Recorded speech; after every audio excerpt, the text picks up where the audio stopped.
should give you a quick perspective. 1 second. Yes.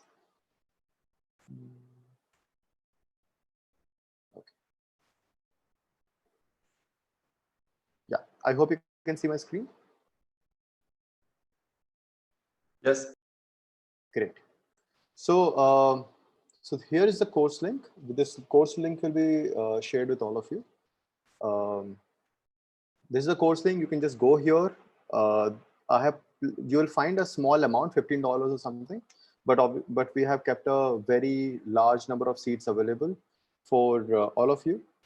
Just use this code APMMCOV19. Just use this code, paste it here, and you will get access. Screen is not visible. Yeah, it is not visible. I think you have shared just one screen. Sorry, can you see it? Yeah, now it is visible. Sorry, Yeah. I moved it from one monitor Yeah, to yeah, another monitor and got stuck.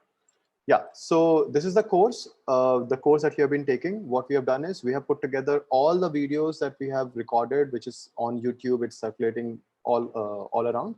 We have put all of them together, compiled them in a single place, and all of the material is right here. The notes that were collected, the discussions that happened, all of that will be added soon enough.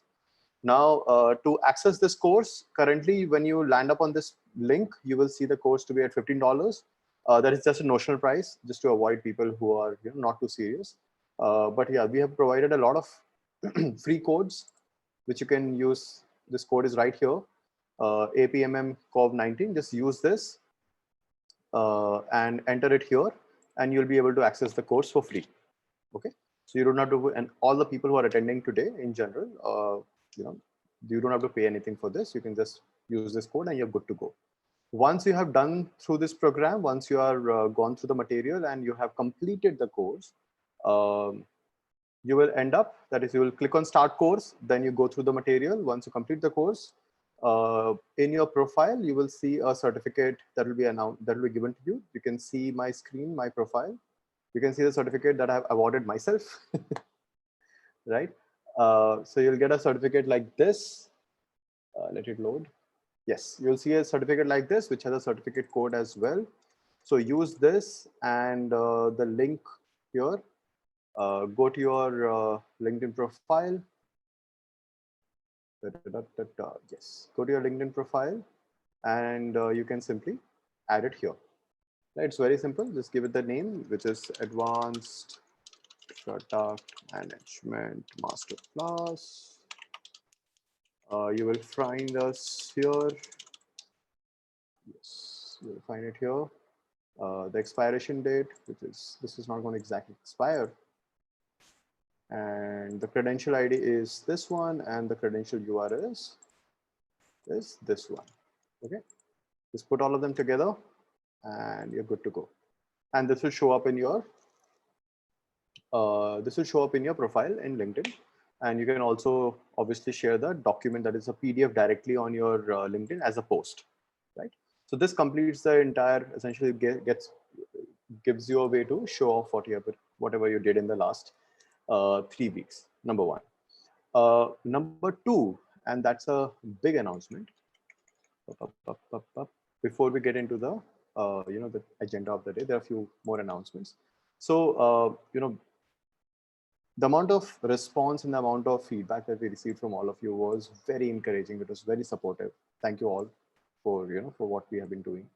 So in response to that, what we have done here is, although it's very challenging, but what we have done here is that we have decided to launch multiple virtual live classes. 1 second, I'll just put my video here.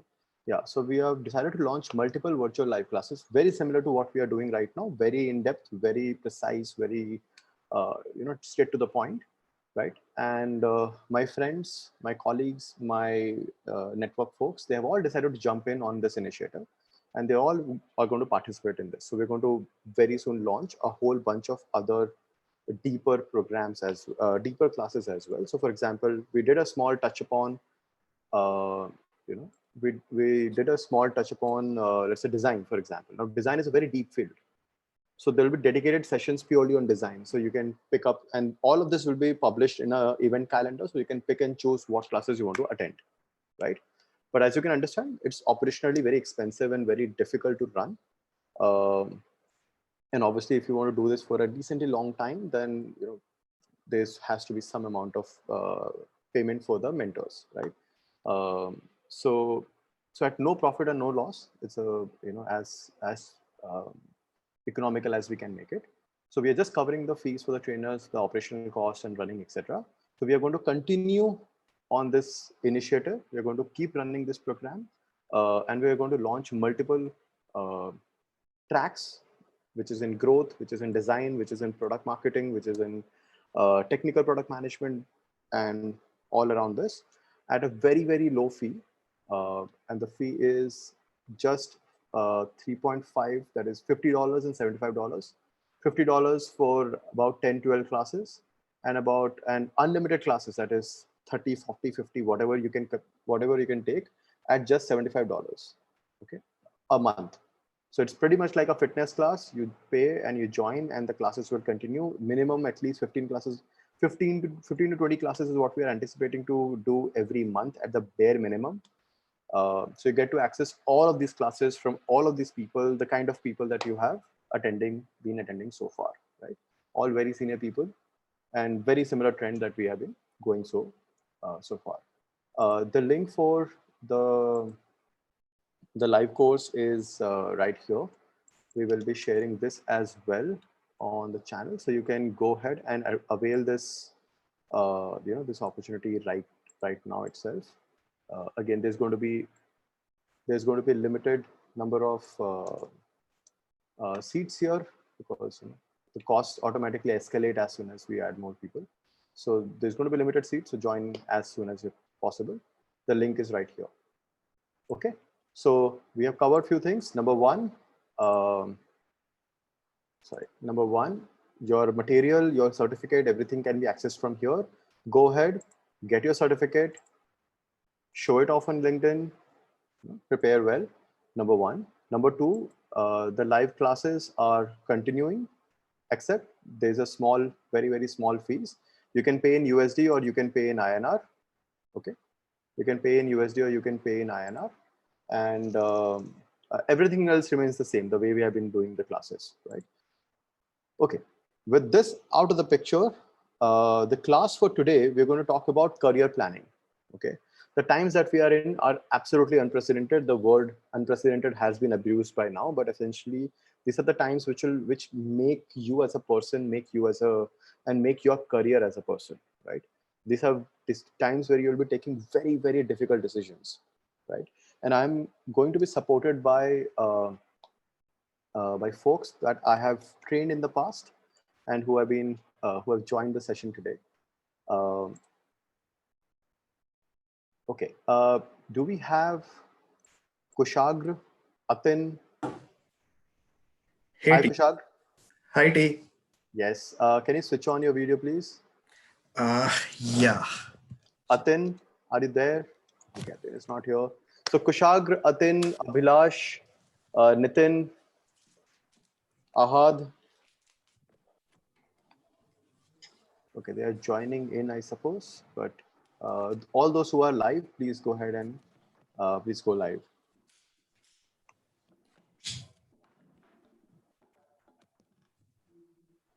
Hi, Kushagra. Hey T. Hi. So good to see you after so long. Yeah. So, okay, I believe Atin and everybody is joining in, but let's not wait for them. So, for those who don't know, hi Nitin. Mute. Hi, Talvinder. Hi, everyone. Hi. Um, yes, only two variants, Praveen. Only two variants. Okay. So Nitin and Kushagra were part of our very early. They were the early adopters in our program. Essentially, they were the first ones to trust me, trust us, and jump in. So Nitin, why don't you introduce yourself, and Kushagra, why don't you introduce yourself? Sure. So as Talvinder pointed out, I was, I think, probably one of the first 10 people to go off in the first cohort. A little bit about myself. I'm an engineer by training. I've been trained at NSIT and later on at Stanford in electrical engineering. And I have, early on taken roles in startups as a founding member in the US, also been a consultant at PwC, Later on, started a company here in India and taken up a couple of CEO roles for a couple of large companies, both India-based and India and US-based. I've also been consulting companies, so that's what I'm doing right now. I'll stop here, and I've loved the sessions that Talvinder has been doing, doing the early programs and even this one. I've attended a few, even this once. Great learning. He's a solid guy, as you can all sort of see through the course, and very much available. I would say that's another real beauty for Talvinder. Thank you so much, Nitin. That's Thanks. very sweet. Okay, this was not scripted. Okay, I didn't tell him to say all this. He just messaged me 30 minutes ago saying that I have to go live. So yeah. Okay, Kushag. Thank you, T. Thanks, Nitin. Good to meet you. So, guys, I've been knowing Talvinder from, I guess, 2 years now, and I still remember when I was trying to transition into product, and I reached out to T. And so my background was mostly into analytics, and I was into roles that were around growth and traffic, and then I reached out to T, and I told him that T, with my experience, I believe product management could be my next thing, and then T helped me out with crafting a journey towards that. So it has been great. What I learned best from Pragmatic is an opportunity to learn from your peers, right? So I still remember the days in my cohort. That was cohort 2, and we had a fantastic bunch of people. I'm not sure how many of them are still here in this meeting today, but we had a fantastic bunch of 7-member team. I think 2 teams of 7 members each, and in my team, we had people who then made it into PayPal, who made it into Move and Sync, and one of the guys just entered Reliance Jio. So it was fantastic, not just because how things ended, but how much we enjoyed the process. We were cracking one of the case studies of Oyo, and there was a time when we felt like we were working in Oyo. We had that kind of information, right? So that's the kind of experience that was simulated for us. Again, thanks to T. And so guys, if you guys want to discuss something with T, do discuss gamification. That's one topic in which I believe I haven't seen anybody giving insights so deeply as T does. And I still remember that 90 minutes discussion I had with Talvinder on gamification. I have recorded that call. I plan to sell that in future. but yeah, gamification, customer engagement, retention, I think all of those topics, the kind of first principle thinking that we were made to ingrain it was great. So yeah, thank you. Okay, okay. Seriously, guys, I have not told them any of this to say, okay? I just asked them to, we're going to talk about career, okay? Okay, Atin, quick thing, you can drop some of the things. I mean, you can, thank you so much, Kushag and Nitin, for the kind words. Yeah, Atin, please. You're muted, please. You mean just an introduction or? Yeah, just an introduction. We're going to talk about career planning and stuff. Right. Yeah, so myself, I'm Atin. I was in the April cohort for Pragmatic Leaders, and that's where, and my journey started with Pragmatic as soon as my light bulb shifted to changing from a sales career to a product management career. And that's where I think I really benefited with the confidence and perspective that I got from the overall coaching. And that's where then I worked most recently with Hotstar as a PM too. And now I'm in a company that's like the Udaan of Vietnam, and being a lead PM there. And I think just doing that transition so fast within the last 12 months, coming from a sales background, the toughest transition ever, right? So I think a lot of that goes down to the journey that's been helped coach through Pragmatic and Talvinder. So yeah, that's myself. Super sweet. Thank you. So thank you so much for the kind words. Okay. The reason, if you notice, all three here, Kushag, Nitin, and Atin, they come from very different backgrounds, right? And that is the reason I thought I will get all of you in and talk about, how to plan your career. Each one of you have had very different journeys, right? And there are a bunch of people right now who are, about half of the audience right now is existing PMs, and half of the audience is PM aspirants, right?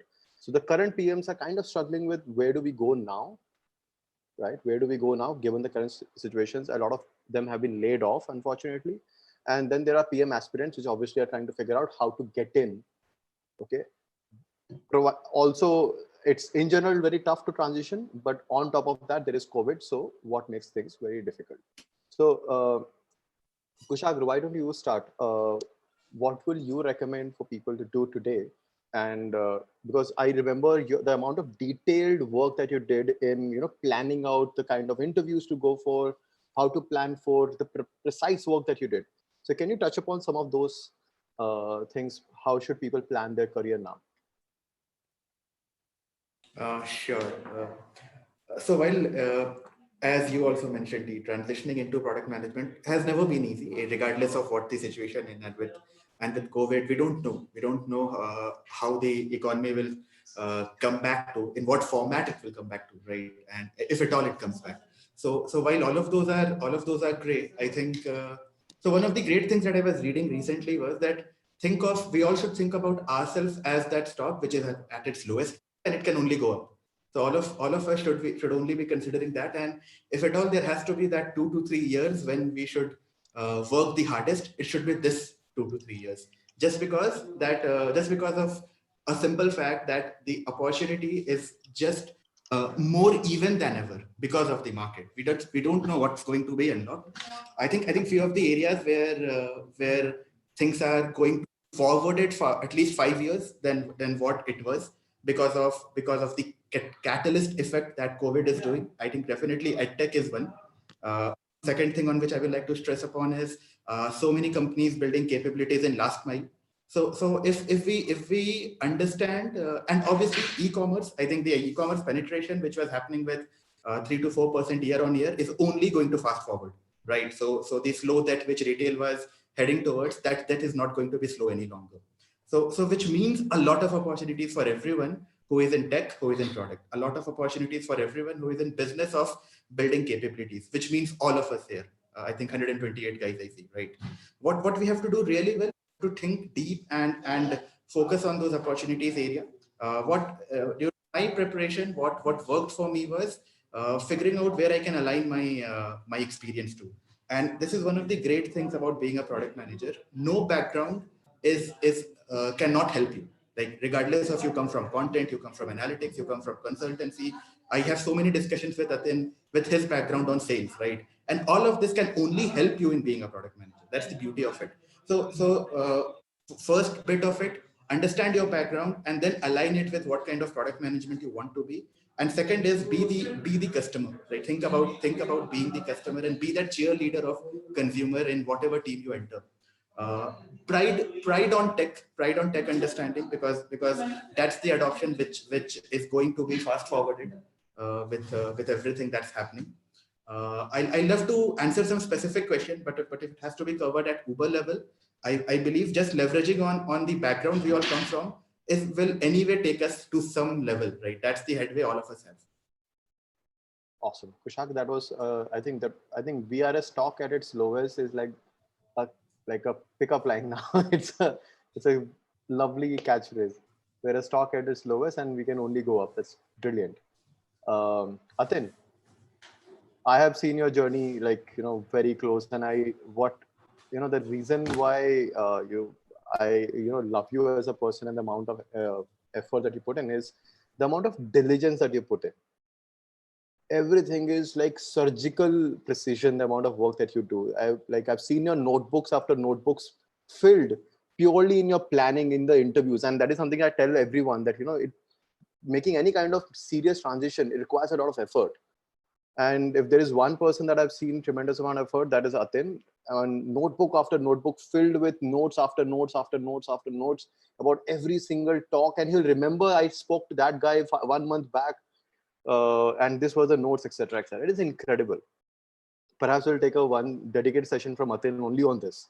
But Atin, what is your viewpoint for people who are making a transition? You just made a transition, literally few weeks back, right? What's your viewpoint? What will you recommend everyone? You're muted.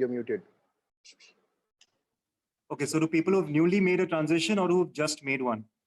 So people who are looking to transition or who are essentially now people are going to strengthen. What people are looking for right now is to strengthening their career or to make transitions in their desired job, right? Yeah. What's your viewpoint? Yeah. What would you recommend?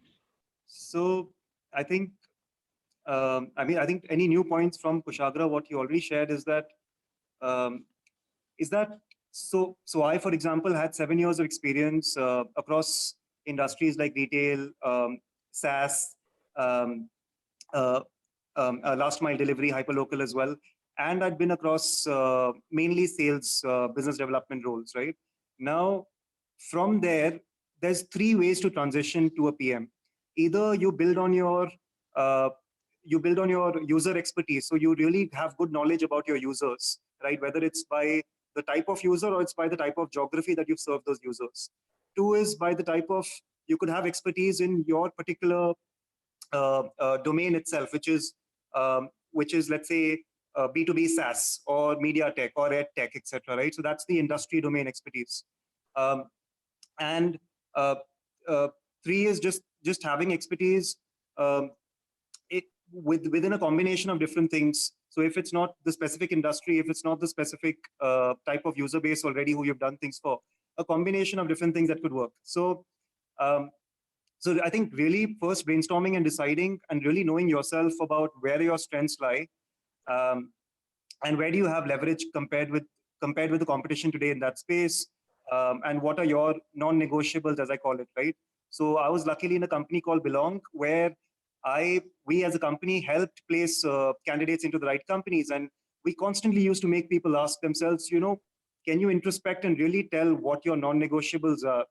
And once you decide your non-negotiables, then it should be genuinely down to 2 or 3 bullet points that, it should be down to me being in this sector where I can see myself growth for, or it should be down to me getting a really high growth manager who can mentor me, right? And if you have those criteria very well specific, I think then coming to Talvinder's question over here, which is how do you decide your transition, is that once you know yourself very well and once you know your criteria, you can then decide, because many different, so all sort of PM roles are in a way similar in across different industries and companies, because at the end you're breaking down problems and you're solving it. So, but what's different is, can you is the like you don't restrict yourself based on the packaging. You sort of decide what you want to go for, and the gift can come in any packaging, right?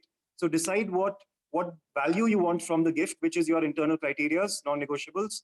But the brand itself, what company, what title, what salary, and all of these are the packaging. So the packaging can always change. Don't restrict yourself on that glossy packaging or all of those things.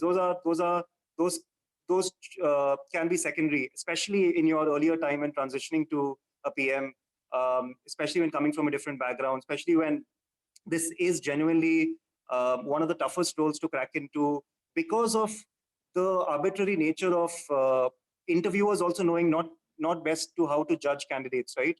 Which is where preparation, notes, as Talvinder said, and just knowing yourself very well and which areas you can bet yourself on. So for example, in my experience, I knew that for me, soft skills are a great asset of mine, right? Collaboration, sales, negotiations, writing skills, teamwork, etc. These are still, while they are softer, but they actually have a lot of value still as a PM.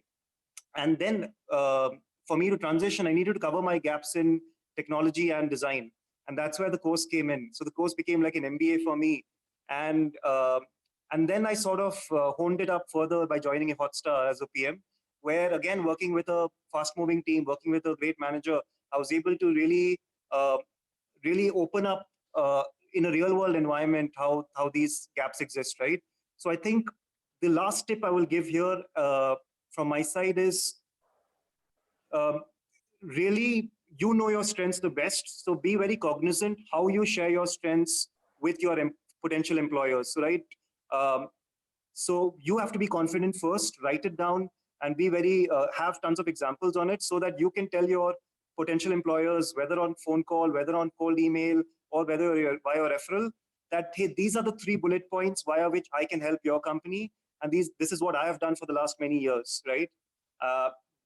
They will, like, your journey becomes automatically easier and you stand out. So I think that's one key tip I'd give in terms of transitioning easily and not feeling like this is a very audacious journey. It's not. It's it's just made out to be like that, which is where you definitely need the right coaching right now. And I'm glad you guys are already part of this platform. Awesome. I think a lot of very lovely nuggets that you have mentioned about the gift, about introspecting and first of all figuring out what are you great at, what are you amazing at. If you don't know that, you will never be able to explain that to anybody else, and which ultimately leads that nobody will exactly hire you or will not be able to value you as much as you can be valued. I completely agree with you. Takes a lot of time. Hey Abhilash, so good to see you. So good to see you, man. How are you? I am good, man. So Abhilash is currently PM at ShareChat. He started his PM journey with us. Has seen 2 transitions now. He was first the PM at Clinic, a Bangalore-based startup, health tech startup, and now he's at ShareChat. Abhilash, will come to you. Nitin. Yeah. So you come from a very different background. You had a very good pedigree. You had Stanford and everything, good pedigree, etc. in place. You already were at a certain level in you, right? And then you were looking at transitioning. So what is your recommendation in terms of career planning? How do people plan out their career now? Yeah, sure. So I'll take a step back, and I'm actually going to go off where we just left, right? First and foremost, at the highest level, you should look at a step back. Career is actually, said to be a marathon. It's not a sprint, right? So maybe the phase that we are in right now could be a sprint, that you have to sort of do your best job at. But in the long scheme of things, it's a marathon that you're running, right? So if you approach it with that mindset, that's I think a good starting point. Now, where Talwinder left, I'm going to say there's a framework that I've used in the past, and it's a good framework. Maybe many of you are already familiar, but I'm going to still say it for the benefit of people who are not familiar. There's a framework to think around. It comes from Japanese culture called ikigai, right? Which looks at the intersection of 4 different things. The first one being, what are you really, really good at, right? Something we were just discussing. The second point is around what you can be paid for, right? And the intersection of that typically becomes the profession that a lot of people end up taking, right? The third aspect to look at is what you really love, right? A combination of what you love and what you're good at typically becomes, a passion, right? That's what, you end up focusing a lot on the passion side. And then the fourth word being the last one being what the word needs, right? Ideally, if you can combine the intersection of all of those 4 elements, which is what you're good at, what you really love, and what you can be paid for and what the world needs, nothing like it, right? So one thing to recognize in the current scenario, maybe all those 4 may not come in place right away. And it takes, it takes a journey in itself, right? To really, figure out all these 4 moving parts, and they would change. There's a continuous journey as you evolve from your experience, right? So that's a very hard sort of problem in itself to work on. And if you sort of force fit that with a constraint of current times, maybe a combination of all 4 may not come through, but you should constantly, revisit that. So maybe the easiest way to look at it right now for people who are looking to, like, let's say, move into jobs, be looking to what you're really good at and what you can be paid for, right? So that's one way to look at it. Now, to make it a little bit more crisp, um, I'm going to say 3 things that that all of us can look into at any given point of time, and especially in these times. And I think the first one, many of us by being here are already doing, is investing in yourself, right? Um, it never goes stale, right? Investing in yourself, constantly upgrading yourself, investing in people and relationships, right? Having the great learning attitude and be more of a giver, right? That's the first thing that I'll say. So basically investing in yourself and the people, relationships with the right learning attitude and being a giver, right? So that's the first point that I'll say, which I think many of you for the first point are already doing. You're certainly investing in yourself.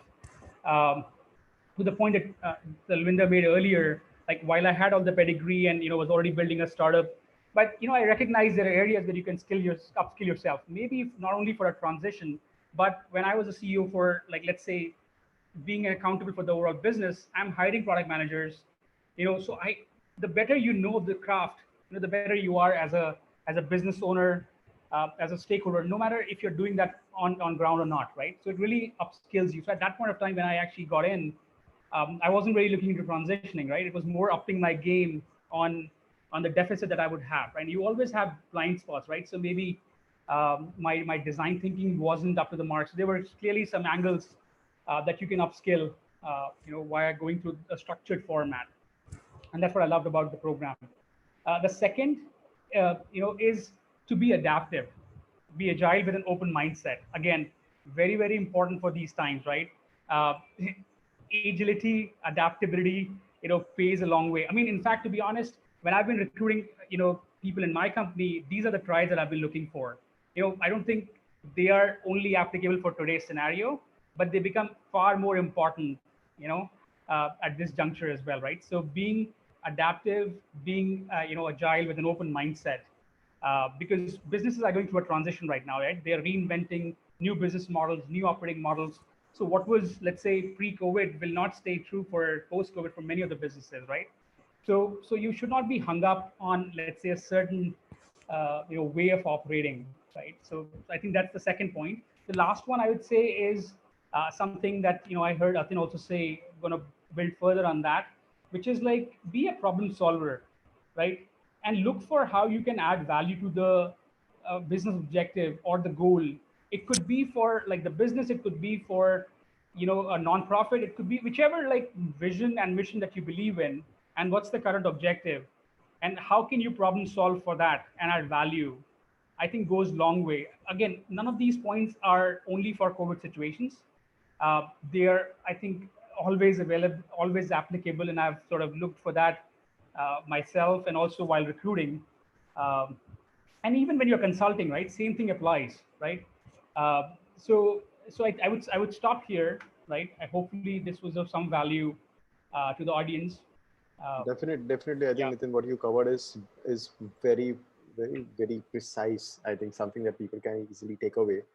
Um, Thank you for that. Nitin, we are going to come back to you. And Sumit, I hope Sumit is there in the. Yeah, hi, Sumit. So I'm there. Hi, how are you? I'm good, man. So, so Sumit, before I come to you, Abhilash. Sure. So you have Yes, Arvind, yeah. so Abhilash, you have seen it. You have been able to make very tough transition, right? You had a very different background. You became a PM at Clinic, and then you made a switch to ShareChat few months back, right? For all of these people who have been attending these sessions and who are trying to figure out how to strengthen and how to make transitions, what would you say, given your background, given the kind of challenges that you faced? What is your Right. 2 points? Right. I mean, so the first thing that I would say is, again, I'll come back to the same point that you had told us when we were part of the cohort, is to stand out from the crowd. So basically, the idea is, even during interviews or at your workplace, the idea is to stand out from the crowd. So how do you do that? So you bring certain special skills to the table. So that is what the recruiters are looking for. So one of the very basic things, if I have to say, that I did during the interviews is that, so everyone is given an assignment as part of the recruitment at ShareChat. And there were a couple of things that the recruiters look at, which I later on understood, which I wasn't aware of. And but I did that unconsciously, probably because I wanted to stand out. And one of the things that they wanted to see was the hustle, or how well you want to know the user, or how badly you want to know the user of ShareChat.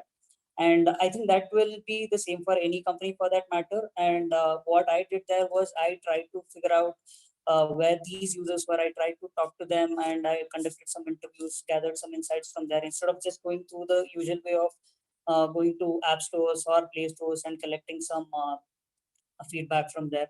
So the second thing that I did was, again, which I had learned on Pragmatic Leaders, which is the design part of it, using Balsamic or Marvel app. So we were, I don't know if we still have that module there, but we were supposed to create a project at the end of the Pragmatic course. And I had created a cross-border food delivery platform, and Talvinder had given me some inputs on that. And a couple of things that I learned there was using Marvel app and then using Google Analytics, and that kind of helped me here. Where what I did was I kind of redesigned the user experience for one of the flows on ShareChat, and I displayed that to them during the interview. And those were the couple of key things that they were looking for, which I realized later on when I asked them, like, hey, why did you hire me? Can you tell me, like, what are the two things which you thought which I had, and what was the reason why you hired me? And these were the 2 points that he told me. One was the structure that I had used, and the way I had made an effort to talk to the users. The second one was the design aspect of it, because they were looking for somebody who had a design sort of an inclination. So trying to stand out actually helped me in a way, and that is one thing which I definitely learned from Pragmatic Leaders. I definitely believe that I learned it from there, from Talvinder and Surbi in all those sessions that we had.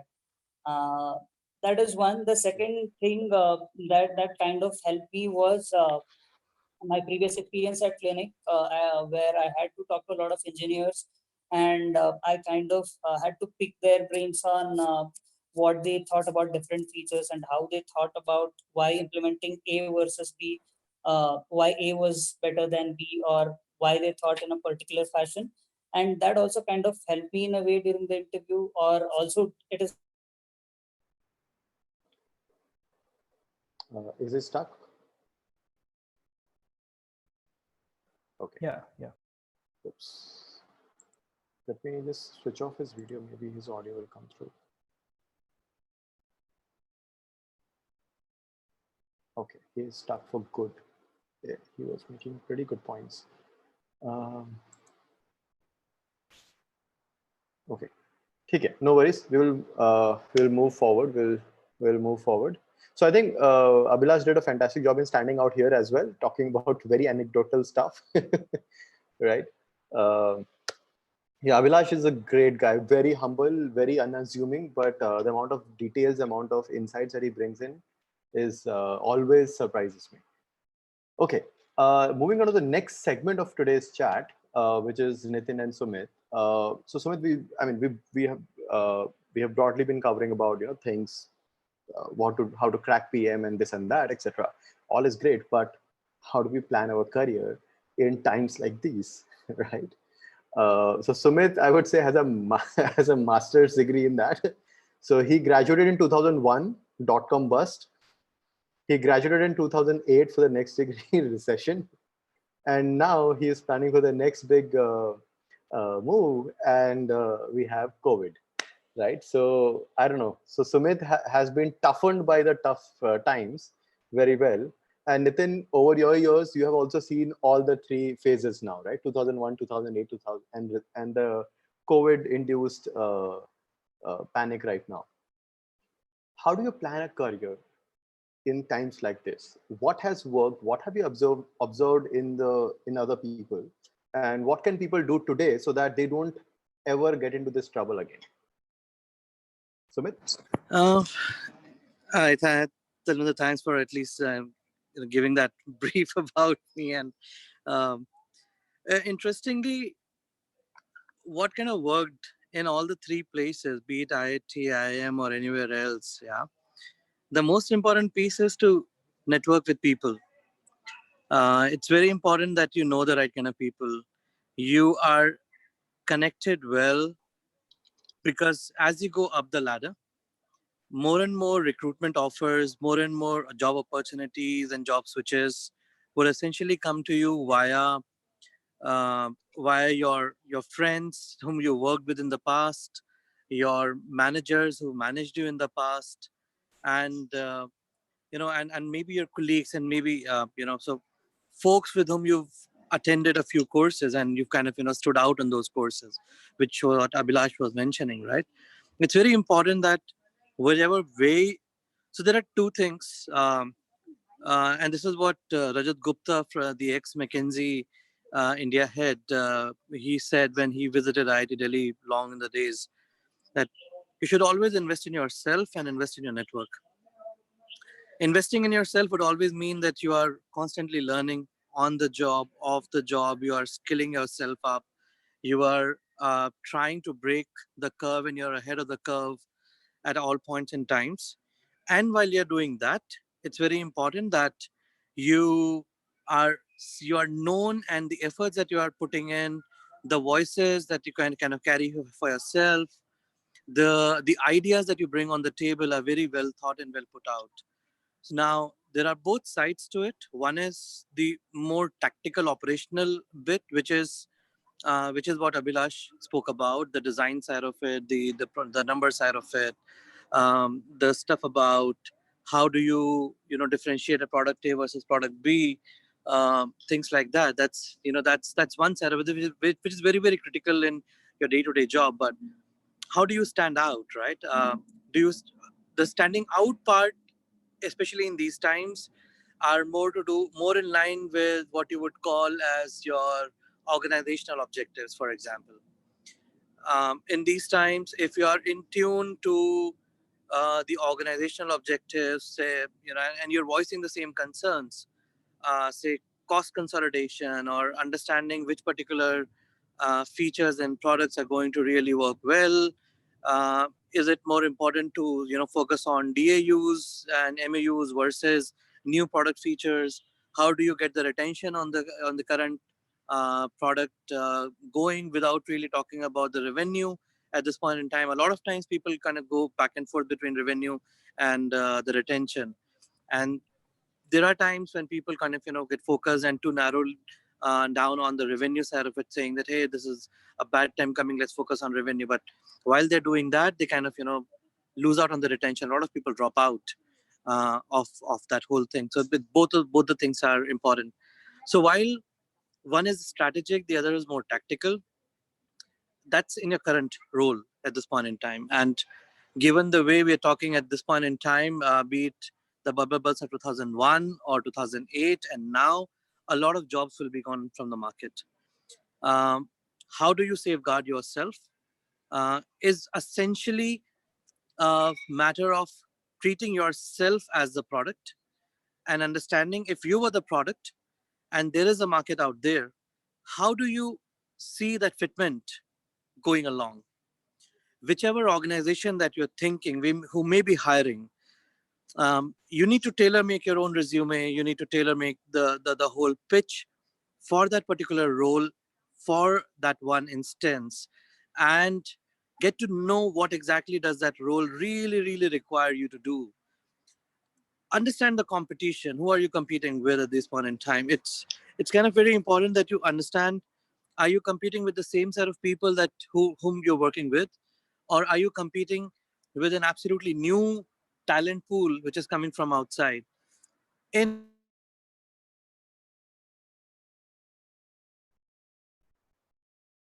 Okay. Sumit? Okay. The venture cap, Uh, you see a lot of that happening. That's essentially what the competition is. So you need to really game up your. Yeah, you were asking a question, right? so Oh, Sumit, sorry, I paused your video because your audio was gone for a bit. Sure. Am I audible now? Yeah, you're audible. Yes. Okay. Yeah. So what I'm saying is that at this point in time, you really need to understand who your competition is, and especially in product, you'll see a lot of competition coming in from people from, let's say, QA, from business analysis, from consulting domains, from reporting and data science guys who are moving into product management. So it's very important that you understand at which level you are entering into. Are you a junior PM going to mid or a senior PM kind of a role?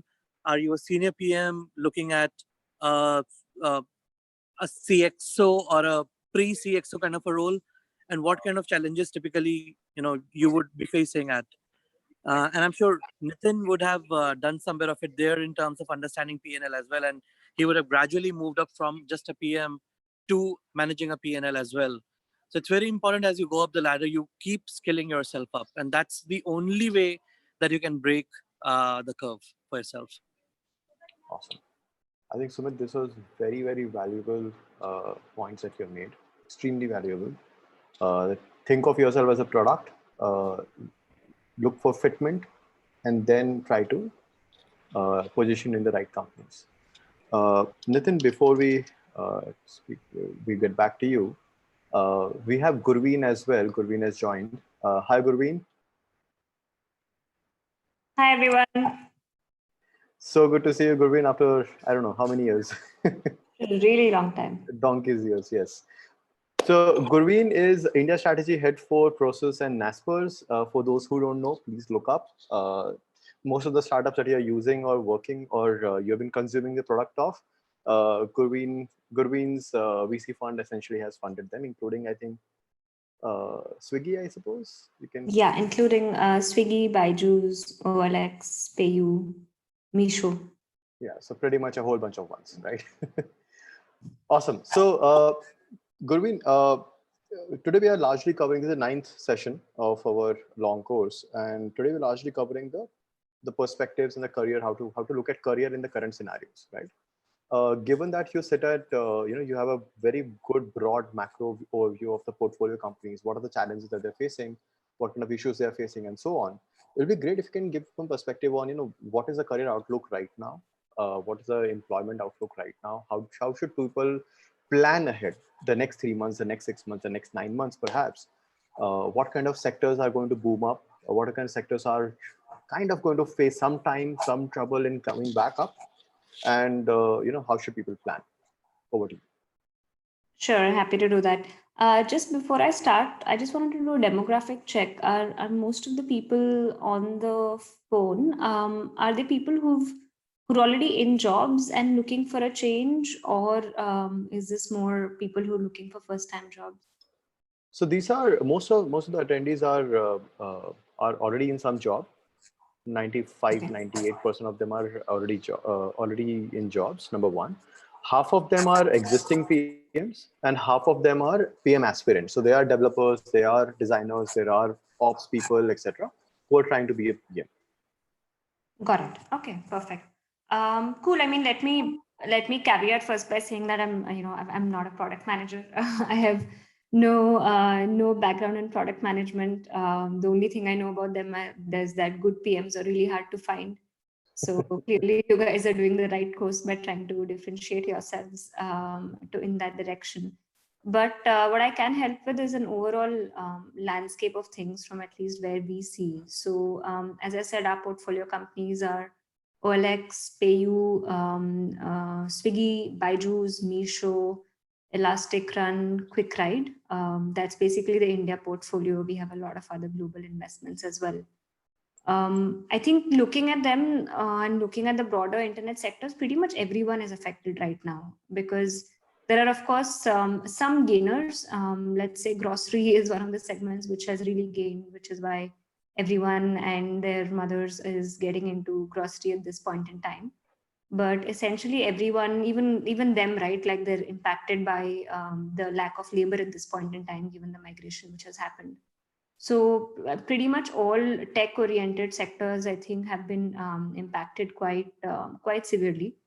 As you look at organizations, right? What I try to answer different questions from your vantage point, and one of them for me was, if you're trying to look at a new job to go to or a new organization to move to, then I think check for a few things. Check whether it's an essential category or not. When I say essential, I mean that perhaps for places which have discretionary spend, let's say shoes or apparel, they will take longer to recover from the recession at this point in time. So anything which is essential to someone's spend, keep an eye out for those categories. Keep an eye out for deep habits, for example. It doesn't have to be truly essential, but if people are really used to using a product, then we expect demand to come back very soon. For example, Swiggy, right? Like some people are completely dependent for their food needs and quite addicted to it. So we expect kind of a quick rebound. When you are looking at companies, I think also at this point, really important to look at the capitalization of them.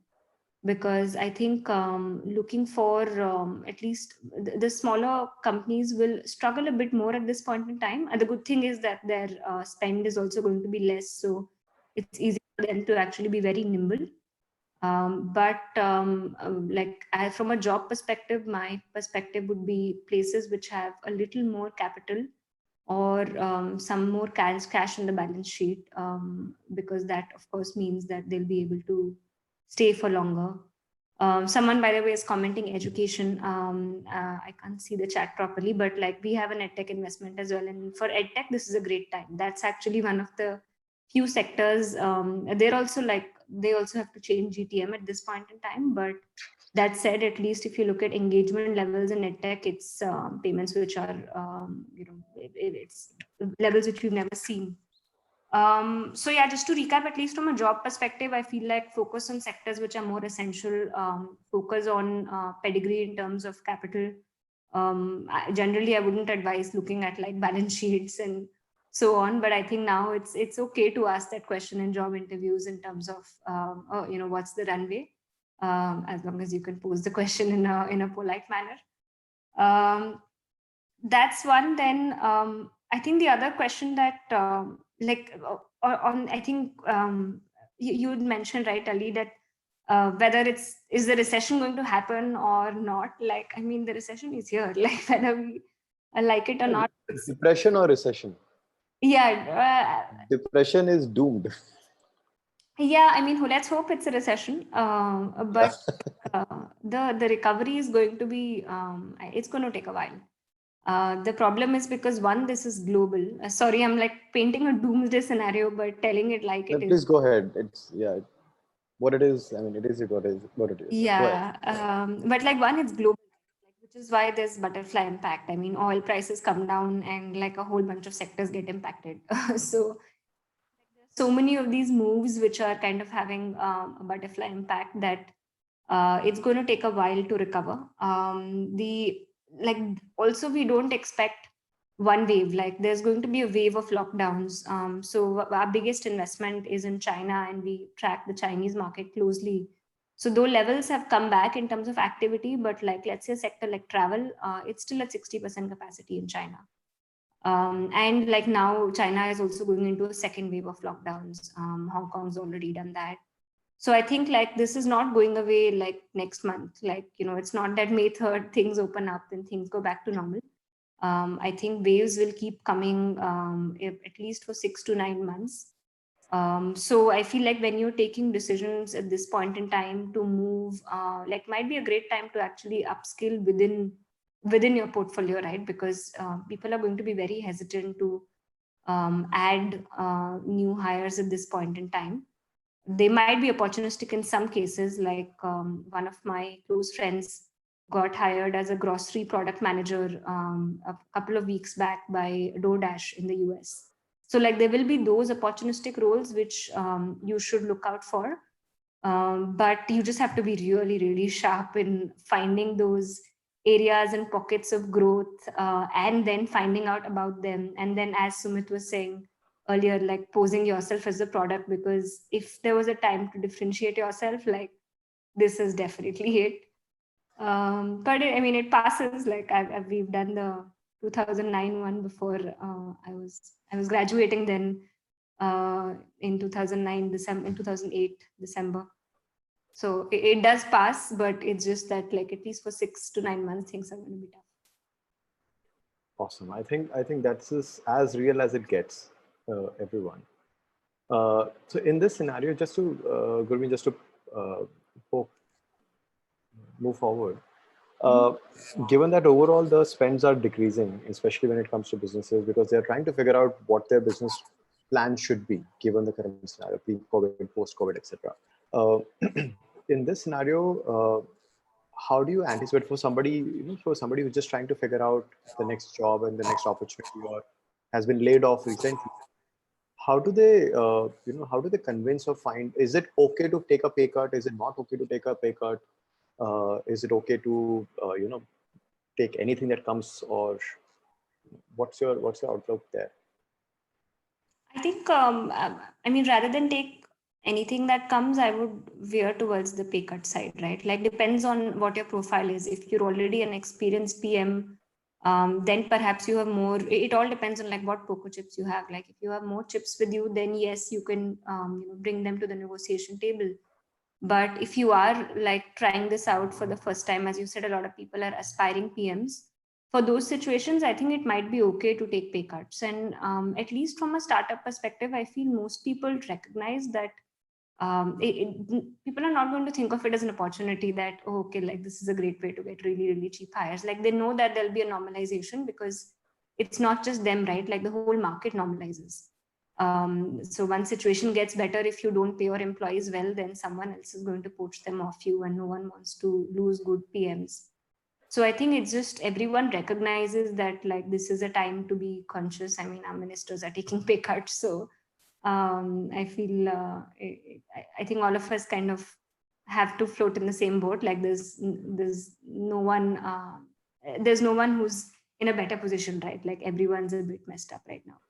So I would go towards being open to pay cuts as long as the opportunity is good and it's a solid future, which means that your salary levels can quickly rebound. Got it. And see, most of these recession periods have lasted about 2 quarters, 2 to 3 quarters, right? Most of them have lasted.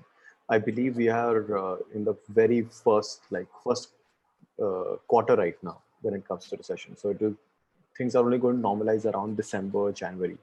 At least that's my anticipation. Given this scenario, how should people plan because ultimately they have certain cash flow, their own personal cash flow requirements and so on, right? So there are people who are already in their jobs, their current jobs, they aspire to be PMs, but they have own thing going on right now, which may or may not be very safe. I mean, it depends on what kind of jobs, and if they're in travel, it's a very scary field. Versus if they're in education or some other field, then perhaps you're relatively better off.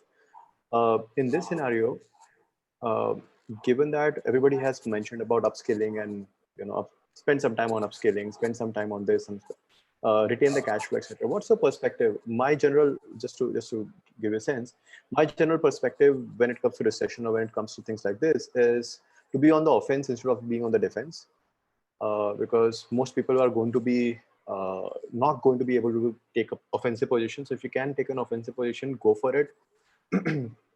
Whether it means upskill yourself or it means go for the right fields and go for the kill or something like that. What's your objective? What's your outlook when it comes to coping up with this next 9 months effectively? I mean, no silver bullet. The good thing is that at the end of it, like people will, even if there's a gap on your CV, right? No one is going to judge you for this year. No one is going to say that, oh, these 4 months like seems like you weren't doing anything. People will completely understand. But I mean, I agree with you philosophically. I agree with you. It's a good time to go on the offensive. It could mean different things. In 2009, I think, like my personal example, for example, I went for an Indian MBA at that point in time because my joining was delayed by 6 months. The MBA offer came along. I had no plans, but it felt like the better bet to take. So in some sense, actually a good time to look at upskilling or higher education, etc. Because at least by the time you graduate, you are you're in a better job market. But not everyone is always in that position, right? Like it's just a matter of luck at the end of it. So even if not, I feel like if you didn't think that it's inevitable that layoffs are just going to happen, you should be actively looking out now. And like you have to be at the most, just be out there, just be as aggressive as you can, network as much as you can, even though I know we all have to network on like this now, but whatever job, I'm not an expert in PM job forums, for example, but like if I were to look at jobs, like I would be scouting LinkedIn like crazy, seeing what's out there. So if you think there's any risk to your current profiles, I suggest looking out. If you think there is no risk, then like maybe this is also a chance within your organizations. Like if you always wanted to do a different role, at this point, everyone's going to be repurposing people. So like it's a good time to raise your hand and say, hey, I'm open to doing this role. I'm sure founders and senior team members are going to love that. Awesome. I think, Gurveen, that was a fantastic thing. In fact, so I graduated in 2008 December as well. So I'm very well aware what happened. So Gurveen went the upskilling route and I went the entrepreneurship route. We took very different routes, but a lot of my batchmates also, they ended up doing their further studies. They went for MS, they went for MBA, they went for a lot of these opportunities. So that was the right thing to do, I believe, at that time. Having said that, Gurveen, thank you so much for your lovely discussion. I think this was very, very meaningful, brings a very good overarching perspective of what's going on. And last and not the least, if any of your portfolio companies are hiring, we have an entire army of people ready to be hired. Absolutely. We'll keep that in mind. I think Yeah. we'll take a few months. Yeah, but yeah. We're going to keep that in mind. Okay, so there are a couple of questions for you, I believe. Yeah. So one is, when do you see hiring open again? Like, is there any optimistic, pessimistic scenario that you can give? 6 months from now, 9 months from now? Anyone's guess, really. Like it's such a, like, it really depends on the company, really depends on the sector. Right. At least I think it'll take 6 months to kind of stabilize. Like, imagine companies haven't had revenues for 2 and maybe more months, right? Like they need to find a way to revenue loss, at least in the near future. So I Correct. feel 4 to 6 months, it'll take time. Like, hiring hasn't completely stopped, but like very, very, very few roles out there. And very picky also. Now, obviously, they have become very, very picky because they just don't have the time to train anyone. They just don't have any time to, they want somebody to just jump in and just get started. Yeah. Right. So it's become a little more picky as well. Yeah. And really Thank you big so pool, much. right? Like lots of layoffs. So really big pool out there already. Exactly. So much more to that. That is why, like what Abhilash was saying, it's very important to stand out, and best time to differentiate and look very deep and figure out what are your differentiations, and you can highlight them nicely in your profile. It should be loud and clear that this person definitely can do this job. Let's get him in. Okay, Gaurav has one more question. I think, Gurveen, you are in a good position Yeah, to answer. Sorry. I saw that. I think both, like people are doing cost cutting as well, but at the same time, they're starting to see new revenue streams. For some, it's a matter of, if you're non-essential at this point in time, then having an essential revenue stream helps kind of offset against future lockdowns. And also because everyone's predicting that, oh, if the recession is definitely happening, then if I'm more into the essential category, it helps. And for some, it could just be that you discover a new revenue stream and then you're like, oh, this works. This works better than maybe what my original idea worked. So Right. we see a lot of business model pivots as well. So it's not one or the other. It's both that companies are opting for. So people essentially are optimizing for their cash and revenue positions, largely optimizing for cash flow in whatever way possible, cost cutting to some degree, revenue streams to some degree. That's why no broker is doing grocery, for example, right? Because everybody has to do something, right? Yeah. Anyway, thank you so much, Gurveen. And Sure. Thank you. this was very, very meaningful, very, very valuable for everyone. Thank you so much. Yep. All the best. And I apologize for the relatively negative view, but it'll end. No, better to be real, right? Yeah, hope so. Thanks, Gurveen. Thank you. Bye. Take care. Bye-bye. Okay, so there are a few more questions we are happy to take. Abhilash, can you come back again? Abhilash, Nitin, if any one of you are already there, still there, please switch it on. Yes, hi Abhilash. So there are a few questions that are coming in. Please go ahead, guys. Now it's an open Q&A. So all those who have activities or events or have to cook dinner or have to wash utensils, whatever the case be, you're free to leave. Please go ahead. It has been a very, very, very, very valuable, very meaningful journey for me as well. It was not just you learning, but I was also learning a lot with all of you. 2 weeks, effectively 3 weeks went by in no time, right? It just went by. Once again, I'll repeat, your course link will be shared on Slack channel once again. Okay, will be shared on email also. The course link where you can go, you can complete all of this, get your certificate and show it off on LinkedIn. It can help. Number one. Number two, we have made this entire thing into a proper program so that we can continue to do so. It's a very small ask of $50, $75, largely inspired from the PMF results that we got. So if you guys want to keep seeing me and want to keep getting all of these fun days, get Abhilash, get Atin, get Kushagra, etc. All of these people. We'll be continuing to do these sessions, and you can join in for a very meager sum of $50 and $75, right? Okay. Enough of the plug. Bhilash, I think it's just you and me to field all of these questions. No worries, Nitin. Thank you so much. Thank you for being in the session. Shan, okay. All of these people who are looking for the code is on the code is on the I'm course around. page itself. If you need me, Talvinder. Yes. If you need me, then I'm around.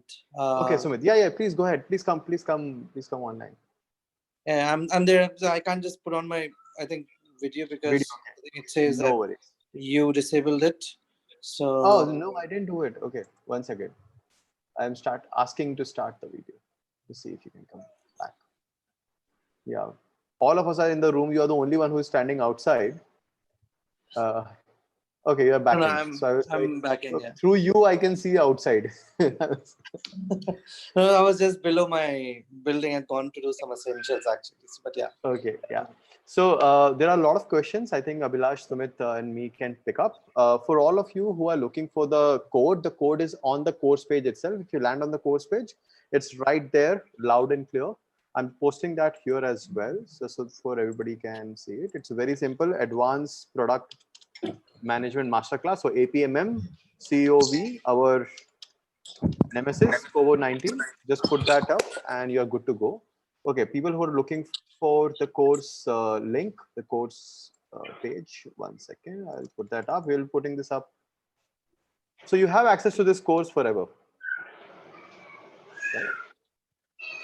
Right. So you have access to the course forever. You have this link. Go ahead, enjoy, share it ahead. Share the code. The code is obviously for limited uses so that people who actually joined and benefited from this can benefit. The course certificate has my name.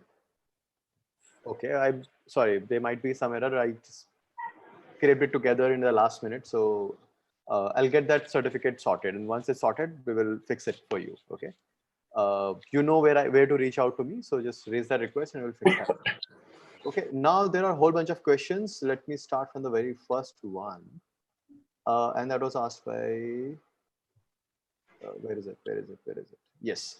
Okay, the first question is, if we come across and get through the opportunities, let's say if we are lucky enough and we are getting the opportunities, is asking for 30% hike rude, or how do we put it across? At least 10% rise is fine, but not sound desperate or not a confident PM.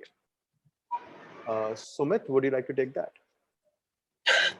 That sounds like a typical business negotiation or strategic negotiation question rather than a PM right statement.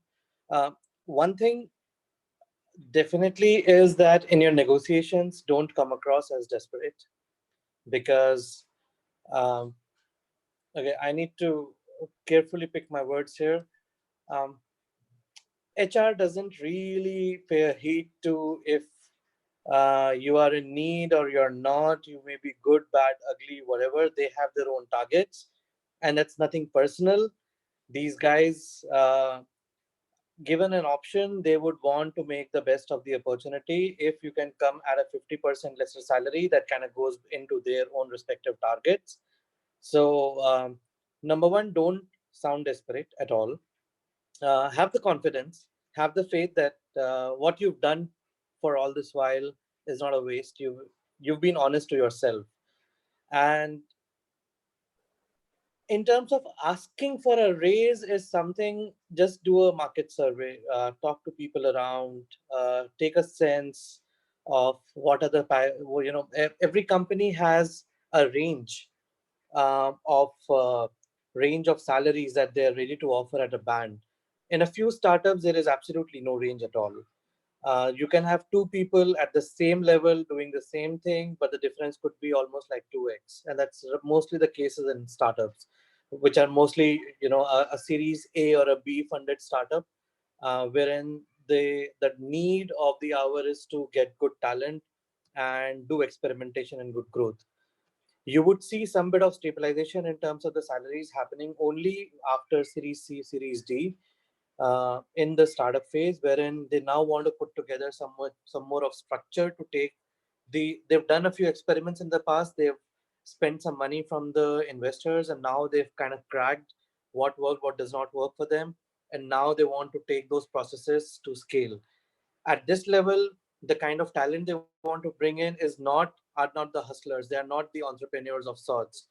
They want more process oriented people who could follow the books, who could really take a process and scale it up all the way. So try and understand a little, and Talvinder could be a great guy. If you want to talk to me, I'm available as well. Understand at what series, at what level the organization is, where you are. Understand what is the need of the hour for the organization as well. See, understand another very important thing from a recruiter standpoint is that it's not easy to get good talent in the market. That said, they've invested a lot of time and energy to interview you. And after doing those rounds of interviews, and spending so much time, organizational energy, and effort, they're finally ready to make an offer to you. Number one, don't quote your number. Ask them to share their numbers. By the time, you should be ready with your own homework. If you know what stage they are they at Series A, Series B, C, D, what level they are basically hiring you, that should give you a good idea of where exactly are you going to fall in the whole scheme of things, and how much negotiation power do you have. We call this as the BAFNA, right? The best alternative available at this point in time. And what exactly are you losing? BATNA, sorry. Hey, thanks, Paulson, Anthony. Thanks so much for that. Yeah, the BATNA. So if you know what your BATNA is, you know what do you lose at this point in time, and that kind of goes to the other. There were a few questions about the opportunistic roles also. It all depends on your story, where you are at this point in time, how desperate you are. Do you have enough money in your account at this point in time, or do you have secondary sources of income?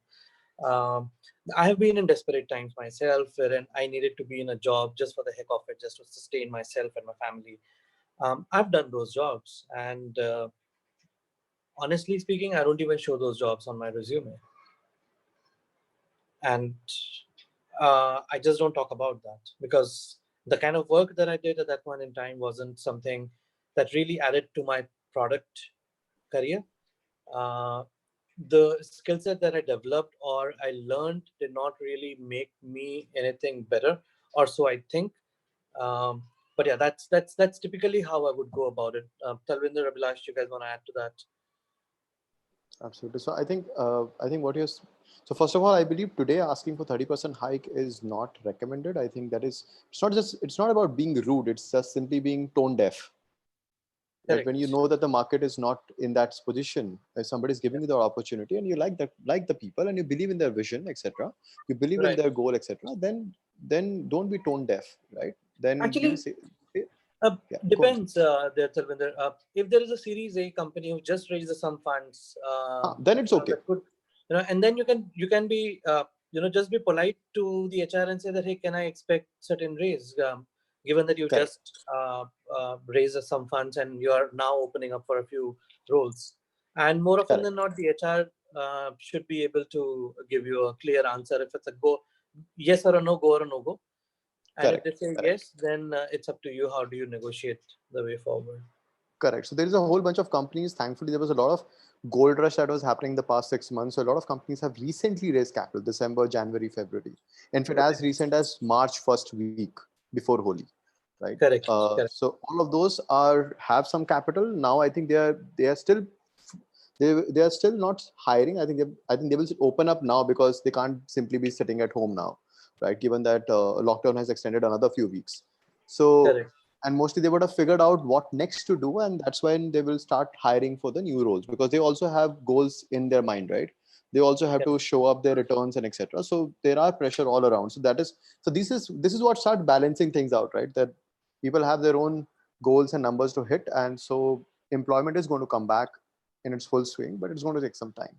Yes, in general, in general, don't ask for a raise, request for a raise that, yeah, if it's possible, can I get a raise? If not, when can I expect? Yeah. Right? When can I expect that things can be normalized and I get the right market salary for me? That should be good Yeah, enough.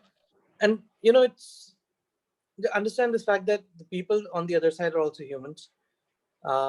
They may have certain SOPs and targets to achieve, but they would also understand that if you've been in a role for last 5 years in an organization and now you're moving out, it's kind of expected that you would want that kind of a raise.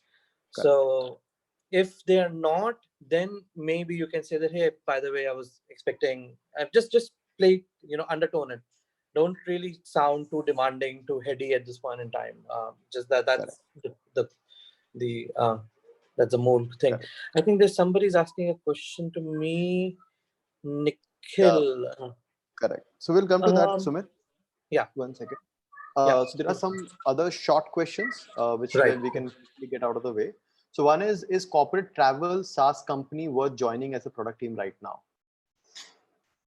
Abhilash, do you want to say something? Corporate travel SaaS company. Sorry, Talvinder, I lost you there. Can you please come again? So the question is corporate travel SaaS company, that is a B2B travel SaaS company, worth joining as a product team right now? I mean, I'll be really honest here. So I really is not the right person to comment on whether that's the right space to get into, because I haven't delved deep into that. Maybe I guess Talvinder will be the right person to probably comment on that. I've done travel about, I don't know, 7 years of my life, 6-7 years of my life. It's a fantastic sector. It has its own, and in fact, I started when travel or other local activities and things was not the go-to thing for in India. It was considered to be a wasteful expense, and I started back then. My suggestion, and personally, I have some insights on at Oyo. Obviously, I have a very good connect as well as understanding of how the market is looking right now.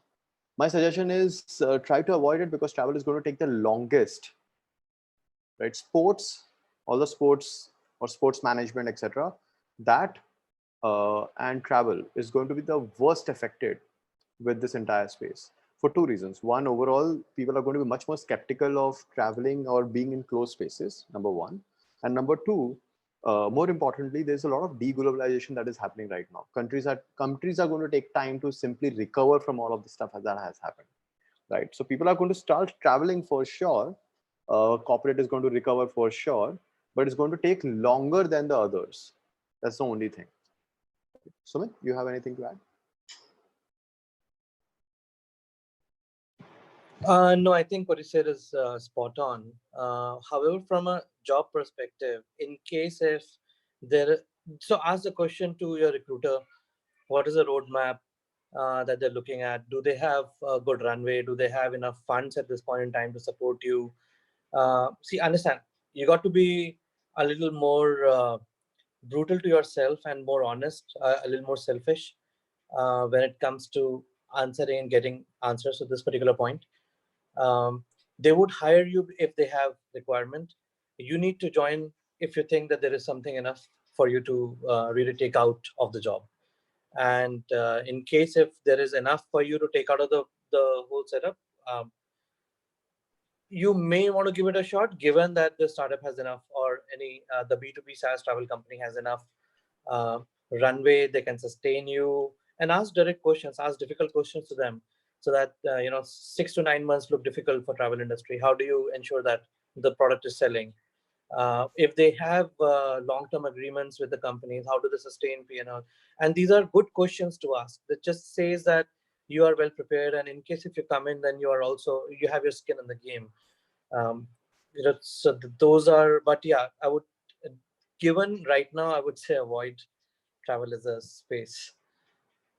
Correct. It's a very, very risky move, to be very honest. Yeah. Okay. Few more questions. Keeping the fast-paced sectors for the growth aside in this scenario, is this a good time to start a startup? from user acquisition and investment perspective? Very, very unique question. Is this a good time to start? I did. Okay, I started in the recession, last recession, like the 2008 recession. I did that. I believe it's a good time because if I be very prudent that way and be very non-diplomatic, non-political, etc., all the disclaimer aside, during this time, yes, investments are absolutely low, number one. So as a startup, a lot of frivolous people are going to go out. Okay, people who are just doing startup because it was cool, right? They will go out. Only the serious startups are going to survive. So if you get in those startups, you are there in for the best run, right?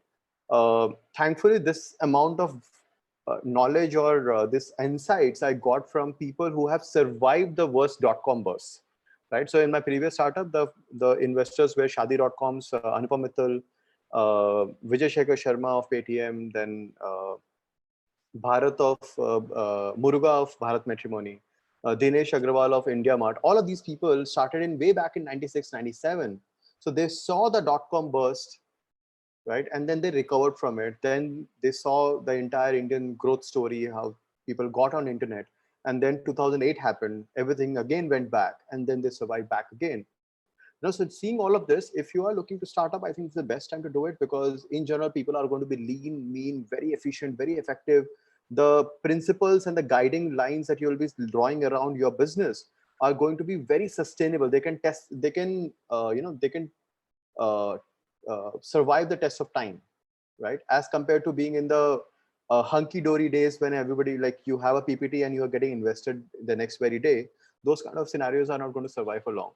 Right. So if you have a good thesis, you have a good opportunity, best time to do it. And obviously you see great opportunities or great startup ideas or great